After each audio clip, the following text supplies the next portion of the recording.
اب آپ اس کی ماضی کی مثالیں دیکھ لیں، اس سے پہلے وزیر صحت نہیں ہٹائے گئے کیا؟ ادویات میں 100 نہیں کئی 100 گنا اضافہ کر کے جناب منافع، مطلب میں نہیں الزام لگاتا لیکن نیب میں کیس ہے ان کا، تو کیانی صاحب پہ کیا الزام تھا؟ کیوں ہٹایا آپ نے ان کو؟ اسی طرح سے باقی وزراء کو آپ نے کیوں ان کی ایون سرور خان کی کیوں آپ نے منسٹری چینج کی؟ کیا الزام تھا ان کے اوپر؟ وزارت پیٹرولیم لے کے ان کو یہ لگایا گیا۔ سب جی جانتے ہیں کہ وہ کیا بیرون ملک سے ایک کمپنی نے اپلائی کیا ہوا تھا یہاں پر ڈرلنگ کے لیے، اور اس کے ساتھ کیا ان کے ٹھیکے ویکے کا مسئلہ ہوا۔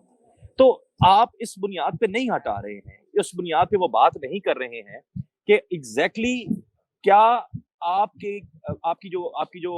کیبنٹ ہے وہ کیا پرفارم نہیں کر رہی، اس بات پہ نہیں ہٹایا جا رہا۔ ہاں یہ ضرور ہے کہ کسی نے کوئی الزام لگایا ہے، آپ کو پتہ چلا ہے، راتوں رات آپ بڑے خوفناک گرجدار انداز میں آئے ہیں اور آپ نے فوراً سے اس بندے کو کہا ہے کہ استعفیٰ دے دو جلدی سے بھائی ایکشن کیا ہوا ہے؟ آپ کو تو چاہیے تھا کہ اگر نیب میں کیس چل رہا ہے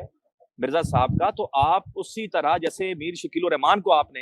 بغیر کسی انویسٹیگیشن کے، بغیر کسی آپ نے تصدیق کے، بغیر کسی پروسیس کے، ایک شکایت کسی اور جس کے سپریم کورٹ کا فیصلہ ہے کہ اگر آپ اس کے ڈائریکٹ افیکٹ ہی نہیں ہے تو آپ اپلیکیشن بھی نہیں ڈال سکتے،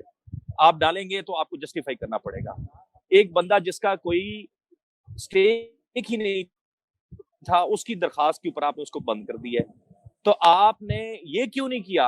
کہ وزیر صاحب سے، وزیر صحت سے استعفیٰ لینے سے پہلے ان کو پہلے نیب والوں کو بلاتے اور ان کو کہتے پہلے انویسٹیگیشن کرو اس معاملے کی، ان کو پکڑ کے لے جاؤ، دیکھو بھائی انہوں نے کیا فراڈ کیا ہے۔ ساتھ ہی میں آپ تانیہ کے حوالے سے بھی بہت سارے سوالات اٹھ رہے ہیں کہ ان کی اپنی کوئی کمپنی تھی جس کے بہت سارے سٹیکس ہو گئے تھے اس ملک کے اندر، تو آپ نے اس سے کیوں نہیں بلا کے نیب کو، نہیں تو ایف آئی اے کو بلا لیتے آپ بھائی، آپ آئی ٹی منسٹری کو کہہ دیتے کہ بھائی وہ ایویڈنس لے کے آؤ، یہ کیا ہوا ہے، آپ کیس اندراج کرتے۔ اب